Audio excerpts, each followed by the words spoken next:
কোরবানি ওয়াজিব হইছে ফ্যামিলির 4 জনের উপরে, কোরবানি দেয় একজন। কয় দিছে তো হুজুর, আমরার ঘরে কোরবানি দিছে। না না, আপনার ঘরে গোশতের ব্যবস্থা হয়েছে, এটা কোন মিয়া? আমরা বুঝি না মিয়া।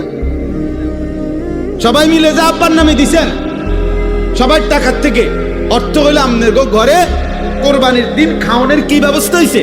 গোশতের ব্যবস্থা হয়েছে, কোরবানি হয় নাই। কোরবানি তো যত জনের উপরে ওয়াজিব হয় ততজনকে দিতা, ততজনকে দিতা।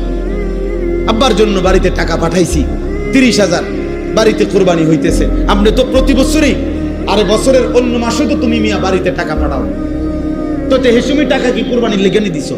তাহলে বাবার জন্য তো মানুষ উপার্জন করার কারণে ঘরে তো টাকা দেয়, সেই এই কারণে কি তার কোরবানি মাফ হবে? তোমার কোরবানি কই? অসংখ্য মানুষ বিষয়টাকে ঝামেলা মনে করে, পেরেশানি মনে করে, ভালোভাবে বুঝতে চেষ্টা করে না।